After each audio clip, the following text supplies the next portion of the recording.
Welcome to episode 32 of Accessible Finance, where we demystify personal financial topics and answer your questions so you leave saying, I get it now. I'm Eric Johns. And I'm Rachel John. Let's dive in. All right, so Eric, Real quick. Okay. Sorry. Zoe asked me to wear this tie. It says, I heart dad, and it's very cute. And I want everyone to know that and be very proud of Zoe for being such a great human That being. is my favorite tie. She's excellent. It's a cute one. It's a very cute one. I want to see what other ties she can get Sorry. away with giving you. That was rude of me. I should not have done that. Proceed. I like it. It's very Please. humanizing. Is it? So I went to the grocery store multiple times this week because I have managed to forget things. However, I don't even know if I had a chance to tell you this one. Okay. So I spent way too long in the produce aisle trying to find the perfect produce. And there were these two ladies that were there blocking the entire aisle, but their conversation was very loud. Nobody could not hear what they were saying. Okay. And so, So you were nosy. Got it. Go on. I was not nosy. I Wow. actually only had one earbud in because I need to know what's happening in the Okay. world around me. But they were very loud. So You guys can be the judge if you believe her or not. I didn't jump in. I'm I just didn't have saying. a conversation with Okay. them. All right. Proceed. So lady number one is talking to lady number two about how she doesn't know what they're going to do this month or year in general. She's complaining about how, so lady number one is telling lady number two how she's, you know, their hot water heater broke, and then I think something happened with like their dishwasher or washing machine. It was another appliance. So they Okay. had two appliances kind of blow up immediately. And so she was really nervous because her property bill was coming up to pay, and so she didn't have the money to pay both. Okay. And so she was talking about how she didn't know what she was going to do. She might even have to go back to work, but they were complaining about a lot of things financially related, and poor lady number one was just at wit's end because these two unexpected Okay. expenses came up, What did we right? say? Property tax, hot water heater, dishwasher? What is that? Like 5, 6K, something like that? Yes. Well, so property tax, is coming, What is right? that? But Like like 2, 3? I don't know. It depends on where you live and what it does, and what property you kind of have. house exactly. Let's call it 3K, I guess. But then you've got Hot water hot heater, water heater, 3K. Let's go correct. 6 And it was plus a either K for a dishwasher, dishwasher. yeah. Okay. Um, 7. okay. Call it 7. So she was only planning to pay the 2 or 3 for property Got tax, it. right? So as she's talking to her friend, she's like, I don't know, maybe I'm just not doing this right. Like, I don't. So she's going on and on about how she doesn't know, or maybe she's adulting wrong, and so on and so forth. And my heart really went out to this poor woman. Okay. Um, and I didn't have the heart to tell her yes. Wow. Shots And fired. but I mean, we've talked about this a number of times, and that was very you of me to say. Um, because in all honesty, I genuinely don't feel like she's doing it wrong, but I also don't Right. feel like she's doing it right. I agree. Right. So then what happens? How do we get that far? I mean, this woman was in like her 60s, Okay. right? So she's had a long enough life to have experienced unexpected expenses and things like that. So it led me to, this is a very real position we could all find ourselves in. Money is tight. Yep. What can we do to protect ourselves against that? I mean, if you're 60, if this woman's actually 60, She looked the sick. ship She has could sailed. have been anywhere between 40 to 60, in all honesty. Okay. You have a lot more time the younger you are. If you're in this position at 60 and you're living paycheck to paycheck and have little to nothing in retirement accounts, then uh, that's unfortunate. I mean, we'd take steps to try to Sure. reconcile this, but it's going to be, I mean, In all honesty, she could it's have gonna be rough. money in a retirement account and not know how to access it, Right. So typically, what you we'd know. advocate to this kind of an individual, if you hear someone that says, like, how does anybody pay for an unexpected expense of X dollars where they believe X to be like an arbitrarily large number? Me- Not arbitrarily large, just like 7K-ish, right? Like they think it's Well, a it's a large large for number. their circumstances. Correct, Right. correct. Everybody's finances are different. Everybody's financial situations are different, and everyone's going to manage their own personal finance differently, right? Sure. So the first thing we would do is we'd look at their contributions to the retirement account. You'd want to look at cash flow with an individual in this situation, right? You want to figure out how much they're making, how much of that they're spending, what kind of expenses they have, how many of those are, variable, I guess you would say, like not Mhm. fixed. But you even want to look at the fixed. Like maybe they're living in a house that's well beyond their means. Maybe they're buying new cars, using them for 2 years and trading them or something like that. We got to look at what's going on Or here, maybe or credit card none debt, of those things or are maybe none of happening those too. things. Correct.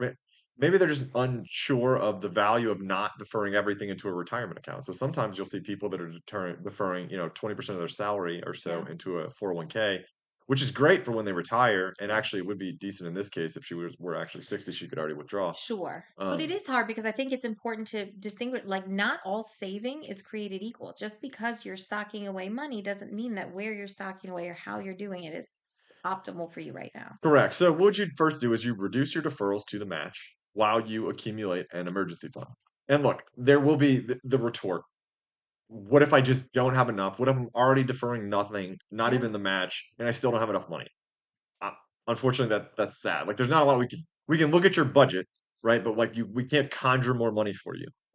We can talk about like career changes and different career paths, and again, you could like, critique the economic system of the United States and like I don't Or like capitalism. It's going to wreck some people. Yeah, that's probably also, true. people who tend to be in that position do start looking for alternative side hustles. Mhm. And we had discussed in our previous podcast the opportunity to set up, a business, use a Schedule C, and do something to kind of help defray the cost of that. So Sure. typically, people who are feeling like money is tight, they're looking for jobs 2 and 3 to help supplement that income. Right. There's usually something we can do, but the amount of wiggle room definitely is situational and very much it depends. But I think that when money is tight, that emergency fund, the in case something happens, I mean, that's the hardest amount of money to keep there, to keep in existence there.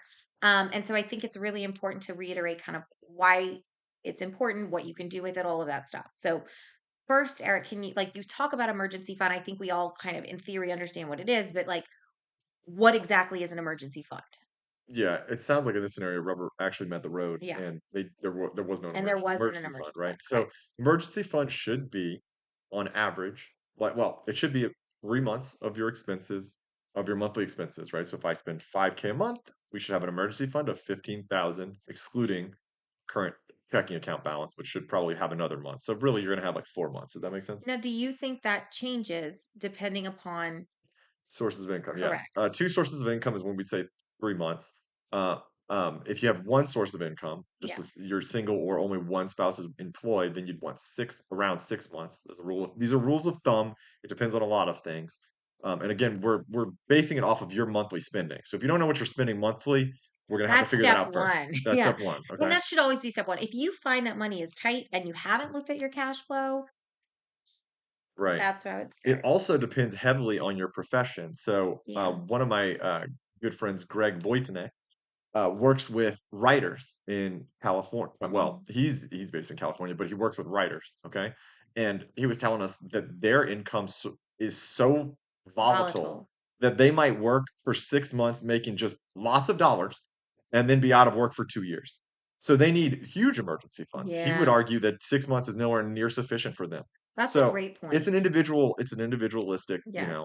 type of planning, right? That we need to do. We need to look at your situation. Correct. If you're not a regularly W-2 individual where your income is pretty steady, I think that's an excellent argument Right, by a right, lot right. of people. So anyway, what is an emergency fund? Yeah. It's supposed to be liquid, which means it's supposed to be able to be sold for the value that you put in or more, but nevertheless, right? Yes. Like it needs to be able to be sold quickly and it needs to be maintaining its value. Does that make Yes. sense?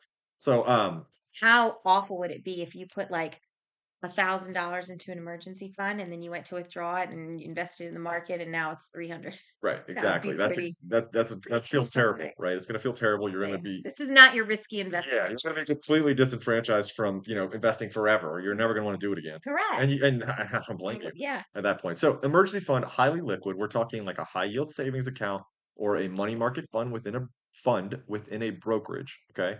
Um, you could do like, well, we don't need to get into it. But That's so fine for now. you've kind of addressed then like what an emergency fund is Yeah. How much and where to and hold it? where.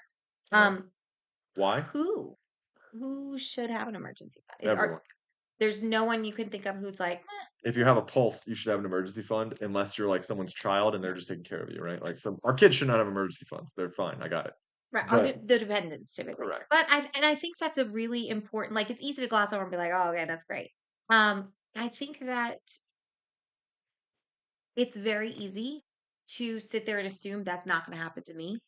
Um, it's very much the like the gambler's mentality, right? I think so. I do. I think that it's human nature to if money is tight and you need money to legitimize on the back end, not having one on the front end. So I think that it's very easy to Right. try and excuse away like, It's oh, that's a good especially it's especially easy to excuse away when your kids are clamoring to go to Disney World or something like that, or you see other right. families doing it, right? Like Or the it keeping up could with the Joneses is super real. without a doubt. And sometimes it's not even that. Sometimes it's legitimately just times are tight, money is tight, I'm in a Yeah, tight spot. sure. And in that case, the emergency fund can also be utilized for that, right? It doesn't just have to be for the refrigerator and stuff, but the Correct. intention has to be to work towards Correct. But so replenishing the that. take the fundamental takeaway I think is we would want to minimize spending as much as possible, and we want to minimize our deferrals to our active retirement plans Yeah. and contributions to IRA, individual IRAs, which you could do again. So you're talking about the how now. Oh, okay. I'm sorry. No, I think that's great. I skipped. You already messed up. Y'all, I had a whole plan. It was I don't really like to cute. follow outlines. It's not as fun. He refuses. He actively refuses to follow the outline. But I just wanted to make sure that we hit on all of the things. So we're really talking about how it is that you start to fund an emergency fund, particularly when you feel like money is so tight that you don't Yeah. have a dime to spare. Oftentimes, we have interacted with people who have no clue what they're deferring to their in their retirement Oh plan. man, that's true. So That's true. if my Or what's employer, match? Most correct, people don't know what their employer match is. correct, If you ask them on the street, what percentage of your deferrals is your they employer would know. matching? They have no idea. Is it 100% match? Is it a 50% match? Is it Correct. 150? Is it does it Right. change? I don't know. So you don't know what percent you need to contribute to get the full match. So it may be that your employer's matching 5%, your employer's matching 6. So just real quick, if you don't know, just ask HR. Just fire off a quick email. HR, what do we Great match? point. Sorry, go on. No, no, no, that's a great point. Um, absolutely. They can and should and need to be able to answer that. So in addition, when you're shooting off the email saying, "Hey, what do y'all match?" I would also ask, "What am I contributing?" Because they can literally tell you, "We match 5, you're putting in 10." That gives you that 5% wiggle room that you didn't even know you had. Mhm. And oftentimes, even though there's annual benefits updates and things like that, that tends to be one of the things that we just assume, like, we kind of maintain status quo and hope for the best because it wasn't broke last year. Why fix it? And it is something that should be analyzed and looked at in like every year when the benefits comes up. And you may not feel comfortable doing that. That's why there are other people who can certainly help. But that is definitely an area where you are potentially saving Vulnerable. money that Yeah, you don't even realize that you're saving and could sure. save here. Right. Okay, so that was one, right? Your deferrals. Where else might you look at like pulling funds to create that emergency fund?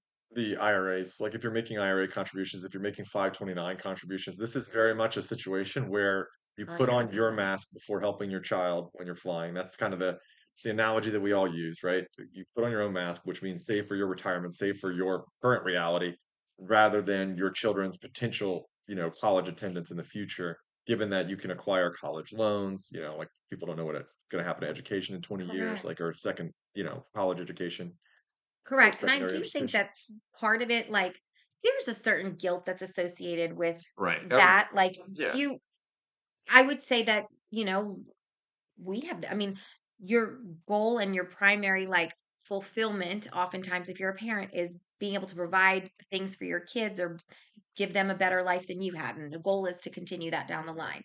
So when you find yourself in a position where you have to pull back on something that you have reserved for them to give Yeah. yourself something, there's a lot of guilt that's associated with that. And I think that we need to destigmatize and normalize that fact because on the tail end, if they're ending up having to like have you move in with them when that wasn't the plan or spend their money to care for you later on, like Right. that's a far worse situation to be in. I would also make the argument that they will enjoy the lack of stress and anxiety that having the additional funds available to you now is going to have on them, right? So if they have a parent that's anxious and stressed all the time around them, I would expect that their day to day, their quality of life Okay. is significantly diminished.